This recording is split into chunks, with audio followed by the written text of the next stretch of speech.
É isso aí, galera. Estamos aqui de volta com a nossa entrevista com o Heber Hernandes e gostaríamos de também mandar um abraço aí para os nossos apoiadores culturais, Restaurante Duarte, Gratidão Seguros, DS Assessoria e Máximos Planos de Saúde. E não esqueçam de acessar a nossa página no Facebook, Ação Zona Leste e Rádio Milênio 87.5, a rádio comunitária do Itaim Paulista. Edson, é com você. Olá, estamos de volta aqui, todos os ouvintes, acompanhando o nosso programa pela Rádio 87.5 e também pelo YouTube Ação Zona Leste, ou pelo Facebook Ação Zona Leste, ou pela Facebook também Rádio Milênio. Estamos voltando aqui, mais um bate-papo com o Dr. Heber. E antes eu gostaria de trazer uma informação para vocês sobre o nosso prefeito da cidade de São Paulo, Bruno Covas, que sofreu aí, foi descoberta alguma enfermidade, né, câncer intestinal. E ontem ele começou a primeira sessão de quimioterapia. A gente torce aí para a recuperação dele, que ele possa aí estar pronto aí para concorrer às eleições no ano que vem. Tá? É triste, né? A gente vê um jovem político promissor, né, de uma doença e uma enfermidade tão grave que se descobre de uma hora para outra. Quero trazer uma outra informação para vocês que surgiu aqui no Itaim Paulista, na noite de domingo aqui no Jardim das Oliveiras.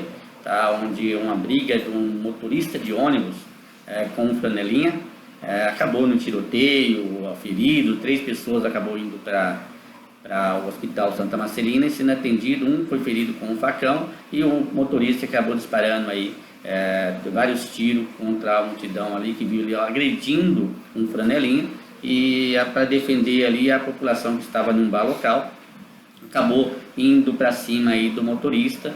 E ele ali com a arma descarregou sobre várias pessoas.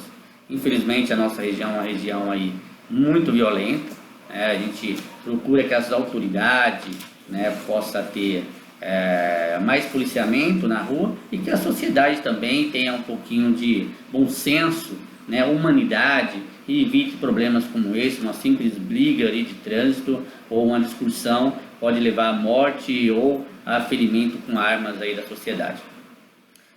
Eu também hoje, né, falei para vocês na segunda-feira, eu tinha feito uma reclamação sobre um problema que tinha acontecido, que a gente recebeu aqui da Dom Joneri, e não foi resolvido ainda. A gente tinha notificado a Sabesp sobre esse vazamento de esgoto.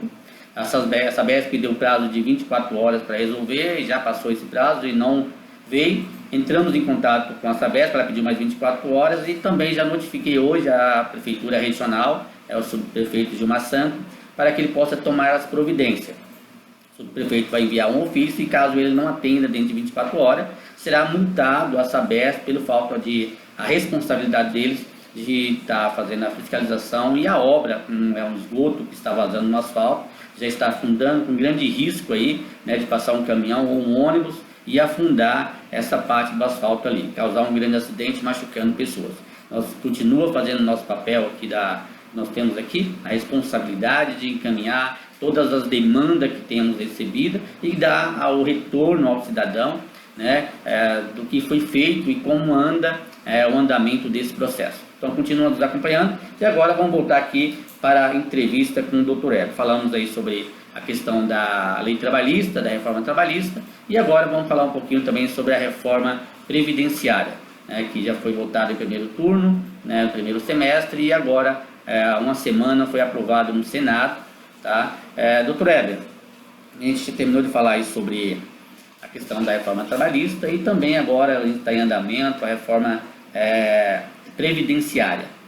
Alguns achou injusto, outros acharam que é justa. O que você avalia? A gente sabe que o Brasil passa por uma crise de arrecadação, não é somente uma crise financeira, nós temos uma crise cultural, nós temos uma crise política e temos também essa crise, né, vamos dizer, de valores, princípios morais que o Brasil passa. Mas o Brasil está arrecadando muito pouco, gasta muito com os aposentados, não é culpa dos aposentados, mas sim da mal gestão dos políticos que antecederam, e aí foi visto a necessidade de fazer uma reforma onde aumenta o tempo de trabalho das pessoas, visando que as pessoas estão vivendo-se mais, ou seja, desfrutando mais da questão da aposentadoria. Como você avalia essa reforma previdenciária? Em análise do pouco que eu Conheço, tá, Edson, eu conheço muito pouco desse procedimento de soma, cálculo, não entendo muito não, mas assim, em análise mais assim, técnicas, eu vejo que o que mais prejudica a Previdência é quem nunca contribuiu. Então, assim, quando fala o povão em si, que foi aquele que tem, vou chutar hoje, a média, acho que é 85%, é o povo que recebe o salário mínimo, que foi aquele que trabalhou e contribuiu, a maioria deles. E esses outros, tá, a parte menor do percentual aí, são aqueles que não contribuíram, que não tinham contribuição. E os que têm maior valor de recebimento de aposentadoria. Fora, nós não vamos nem citar alguns outros, tipo judiciário, né, legislativo, policiais, né, militares, né, vamos tirar o termo policial, vamos falar militares para ficar um pouco mais abrangente, né, que lá no passado praticamente eles não contribuíam. Depois passaram a ter uma parte da contribuição. Eu enxergo que a maior parte do problema está aí. Como você falou, foi muito solto. Acharam que ia só ter arrecadação de todas as formas. E aí criaram mais outras fontes de assistencialismo, tipo, que é necessário, tá? Vamos lá, Bolsa Família, seguro-desemprego, tudo isso daí vem da onde o dinheiro? Tem que ter uma fonte. E da onde é essa fonte? Né? Então, assim, para citar, sua casa, se o marido ganha lá R$1.500, é o único que trabalha, você pode gastar 3 mil por mês? Então, o primeiro ponto seria o seguinte, lá no governo hoje tem que enxugar. Não pode ter uma quantidade enorme de cargos como existem hoje. Para mim, eu não estou criticando, mas eu acho que deveria ser tirar todos esses cargos que são, acabar com o cargo de pessoas que prestaram concurso público. Eu acho que tinha que ser todo mundo CLT, sem cargo público, todo mundo CLT, e sem esse negócio de concurso. Essa é só uma parte que vai vir na reforma administrativa, está previsto aí acabar com o concurso público, né? E também perder a estabilidade, né? Hoje aquele que é concursado ele não pode ser mandado embora, a não ser que por justa causa, né? A não ser que cometa algo muito grave, mas nessa reforma também. A gente tem aí algumas fontes que eu analisei, somente 16% das mulheres contribui, né, o tempo certo para a aposentadoria por tempo de serviço. Entre os homens, só 19%. Então o que a gente vê é que a maioria da sociedade, mesmo daquelas pessoas que trabalham, elas não conseguem aposentar por tempo de trabalho, porque eles não conseguem contribuir consequentemente. A maioria das pessoas aposenta por idade, e muitas delas contribuem muito pouco ou não contribuem nada, como a gente tinha aí muita questão do pessoal da área rural, onde aposentavam com salário mínimo, que é ruim, é difícil a pessoa sobreviver com salário mínimo, mas também ele não contribuía ao longo da sua vida em nada.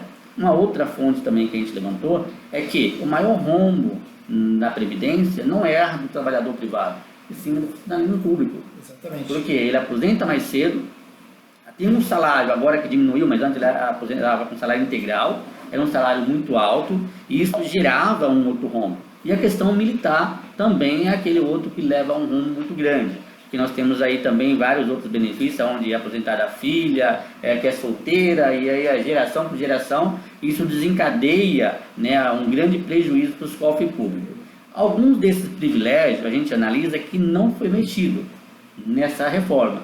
Então se mexeu muito na questão do trabalhador, mas na questão do servidor público mexeu em pouca coisa, principalmente ali a questão dos professores deu uma aliviada, e os militares praticamente ficou quase todos fora, principalmente aqueles de alta patente, fora da reforma. Como você analisa isso?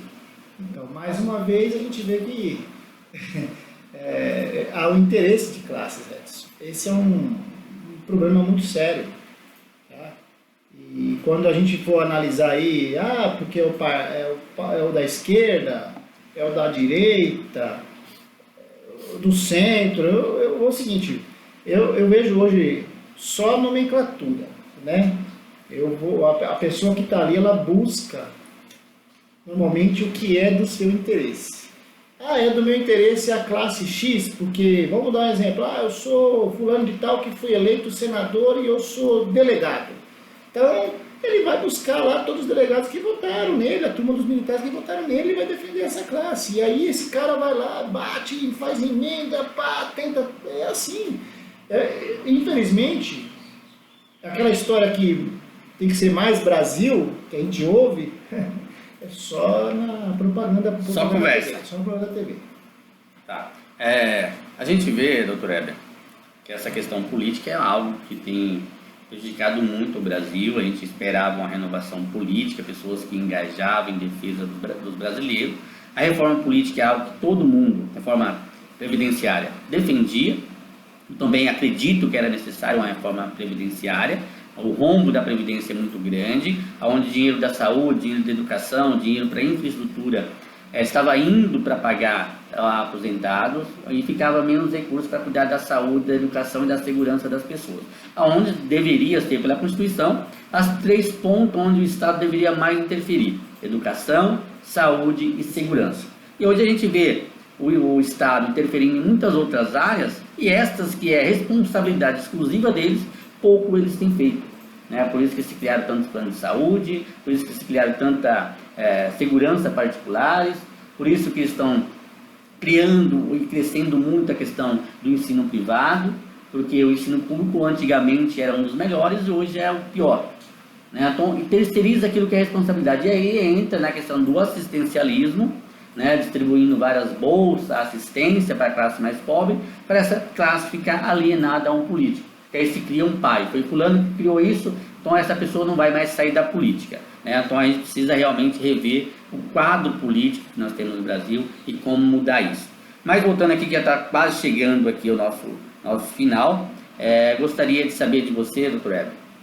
Você foi conselheiro participativo no Itaim Paulista por 2 anos, tive o prazer de trabalhar junto com você, a gente enfrentou bastante desafios aqui no Itaim Paulista. Conseguimos alguns projetos significativos que nós temos orgulho de falar que contribuímos, principalmente quando a gente fala aqui da UBS em Costa Norte, 76 que a gente conseguiu aprovar, um MF, conseguimos fazer contenção de algumas partes do corpo colegiado, construir 41 passarelas, que algumas foi reforma, outras construção, com dinheiro que ia retornar à secretaria, muitas vezes destinado ou desviado para outros fins, com a força e a dedicação minha, sua, do André e de outros conselheiros, como o Luizinho, Rosinha, que esteve aqui conosco, conseguimos aprovar esse projeto. Como você vê a política hoje na cidade de São Paulo? É muito engraçado. Mas falando em política, eu falei primeiro que nós tínhamos que fazer a reforma tributária e depois a política, Se a reforma política realmente já tivesse sido feita, primeiro, vocês que estão nos ouvindo, moradores aqui da região, votem em um candidato que vai defender sua região. Coloque o voto para alguém daqui da região. Não vote pelo nome da pessoa que você ouviu na TV, porque ele tem dinheiro para gastar com propaganda. Ou, não estou criticando o seu voto, você é livre, mas vote alguém daqui do bairro. O Itaim Paulista é um dos municípios, daqui do município de São Paulo, um dos bairros que menos recebeu verba. E é um dos que tem a maior quantidade de população. Chega a 500 milhões, a gente já está hoje na casa dos 500 milhões. O Itaim e a cidade de Tiradentes, E aí o que acontece? Nós não conseguimos, com tanto voto aqui, colocar um representante do bairro lá. Nem aqui, nem cidade de Tiradentes. Itaquera colocou. Cidade de Tiradentes não tem, Itaim não tem, São Miguel também não tem. E aí o que acontece? Não vem nada. Tem uns políticos aí que mandam emenda, manda projeto. Aí, ao invés de mandar emenda para poder fazer o projeto, não manda o dinheiro. Esse caso que você falou do dinheiro, o dinheiro estava tudo parado aí, um sistema chamado congelado. O dinheiro fica parado lá porque não foi destinado. Olha que loucura, gente. O dinheiro parado porque não foi destinado. E aí nós, no Conselho Participativo, fizemos um trabalho lá e conseguiu direcionar, É lógico que isso também não fomos nós que fizemos, nós fizemos todo o amparado e depois teve que ter a liberação de quem está lá. Sim. Senão também se esse cara lá falasse, não vou liberar nada, já era, é complicado. complicado, viu? Mas houve, que falta muito na política, doutor Heber, que eu tenho analisado e acompanho, é boa a vontade e liderança das pessoas para cobrar. O Itaim ele tem essa fragilidade nas lideranças locais, né? Ainda se tem aquela questão muito partidarista, onde cada um ali passa o tempo inteiro, ao invés de unir e discutir problemas locais, fica discutindo partidos políticos, né? E a gente fez esse papel de buscar, de levar documento, de apresentar o problema, de buscar orçamento, falar, ó, esse recurso aqui dá para fazer isso daqui. Esse era o papel dos conselheiros locais, o papel da liderança local de fazer isso. É lógico que quem tem poder, quem tem voto ou quem tem cargo, tem o poder da caneta. Mas quando alguém chega lá e apresenta e cobra, aí cabe eles decidir sim ou não. E aí, se ele decidir não, por que não, né? Então, isso é o que faz. Está faltando muitas vezes essa ação que a gente fez. Sim. Mais pessoas para fazer isso. Voltando aqui, doutor Heber, a gente está numa discussão para 2022, na eleição de 2022. Provavelmente nós já temos voto distrital. Você falou aqui sobre a questão das periferias da cidade de São Paulo em geral. A Zona Leste, principalmente o Itaim Paulista, São Miguel, Guaianazes, né, sofre muito da Tiradentes por falta de representatividade. Nós não temos políticos aqui da região que defende, que veste a camisa, que defende a causa local, que manda emendas para fazer obras necessárias, né, que cobre a presença do Estado no local. E aí a gente tem a oportunidade de ter voto distrital. O que você acha do voto distrital? Nós temos o distrital puro, né, e temos aí a questão que pode ser mudada por distrital misto. O distrital puro, que era para ser, já estão mexendo tudo para mudar para o misto, porque já convém ao político, né? É importantíssimo que seja o voto distrital. Veja, nós aqui do bairro do Itaim Paulista teríamos que ter candidatos que são moradores do bairro, pessoas que são daqui para elegermos. Não poderia, o voto nosso, quando fosse colocar lá na urna, não poderia ser de um candidato que mora na Zona Norte. Olha que importante, aí nós vamos poder direcionar. Nós vamos socorrer alguns riscos, Edson, porque nós sabemos como que forma aí. O cara mora aqui, aí o cara vem, compra uma casa, deixa o irmão morando lá, põe o endereço de lá, depois ele vira candidato, e aí nós precisamos ver como vai ficar isso amanhã. Mas, a princípio, eu vejo isso como essencial para o crescimento, principalmente das zonas mais necessitadas, né, mais carentes. Qual a vantagem que tem também, doutor Heber? Porque mesmo que essa pessoa faça isso, essa pessoa que é eleita pelaquela região, ela só vai poder agir, direcionar recursos para aquela região. Diferente de hoje. Hoje o cara é eleito aqui com 5 mil votos no Itaim Paulista, que é um dos que foi mais eleito aí, que era o Souza Santos, né? A eleição passada. E na hora de encaminhar, ele pode encaminhar para qualquer lugar da cidade, menos aquela que teve mais voto. Quando é o voto distrital, não, ele vai ser obrigado agora e vai ser o responsável por toda aquela região. A fiscalização, o povo vai ter o foco nele, ele é o vereador da região, só ele pode atender aqui. Então isso vai mostrar ali quem é da região e quem não é, quem trabalha e quem não trabalha. Eu acho que é isso que falta dentro, né, do legislativo, essa questão de cobrança. Quem é o vereador da região aqui? Nós tivemos, todos os vereadores que estão eleitos lá hoje tiveram voto aqui. Mas quantos mandaram recurso para cá?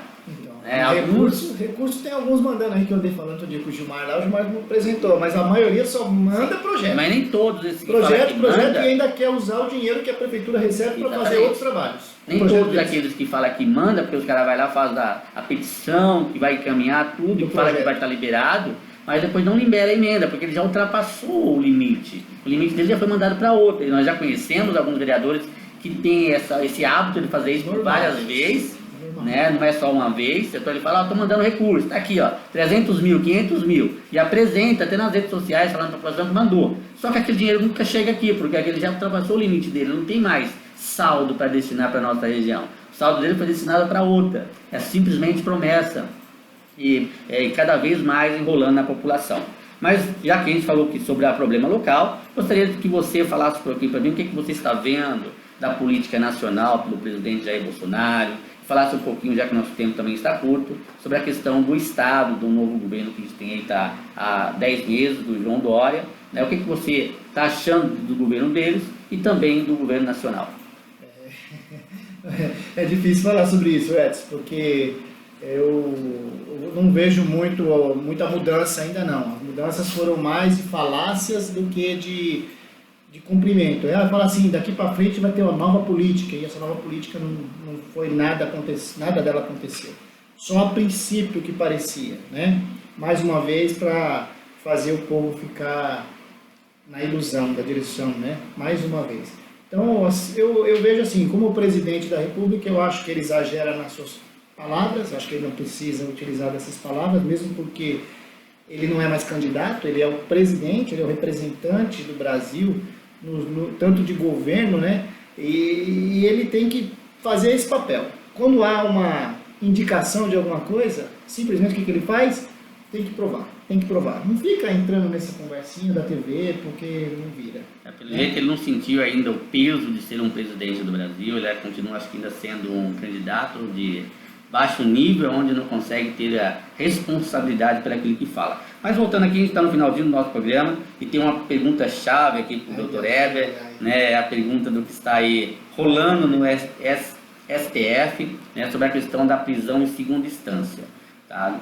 Durante todo o período que está na Constituição, né, sempre foi livre para prender, né, na questão da segunda instância. Em 2009, houve a mudança que não poderia mais prender após condenação de segunda instância. Em 2016, os mesmos ministros ali, né, acho que 2 só que não estava mais, em 2016, voltaram a mudar, porque no Brasil nós temos a questão vamos dizer aqui, falta de justiça sobre aquelas pessoas que cometem crimes no colarinho branco, na impunidade, aquelas pessoas que têm muito dinheiro, que pode recorrer várias vezes. A gente conhece muitos casos aí, um deles é o do prefeito, que é ex-prefeito de São Paulo, ex-governador Paulo Maluf, praticamente agora está doente, está com várias enfermidades, não pode mais nem ir para a cadeia, mas cometeu vários crimes e pelo poder que ele tinha de recorrer, nunca foi condenado, nunca foi para a cadeia. E nós tivemos aí nos últimos 3, 4 anos, onde muitos poderosos acabaram sendo presos, empresários, políticos, né, apresentadores de televisão, em geral. E o que você acha agora dessa nova mudança? Então, na verdade é o seguinte, Edson, ali é uma jurisprudência, né, criada pelo STF, né, não é uma lei. A Constituição de 88 era uma Constituição cidadã, né, então ela trouxe um princípio muito básico lá, que é o princípio do pro réu. Então sempre, que nem nós temos o caso lá que está tendo lá do delator, né, o réu delator e o outro. Então assim, cara, tá certo, tem que ser ouvido primeiro quem está culpando, para o outro que vá se defender apresente depois uma contra-razão daquilo que está sendo apresentado. É o direito da defesa e do contraditório que temos na Constituição.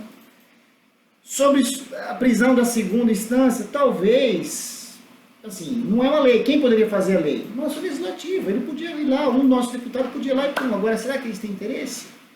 Porque a maioria deles estão na corda bamba. Então, aí que está o problema. Da mudança do judiciário, ela pode ocorrer de tempo a tempo, porque não é lei. Ela vale como lei. É base, né? Entendeu isso? Ela vale como. Como não tem que ser direcionado naquele sentido. Então é complicado. Assim, eu enxergo, Heber, pessoal, tem que ser preso.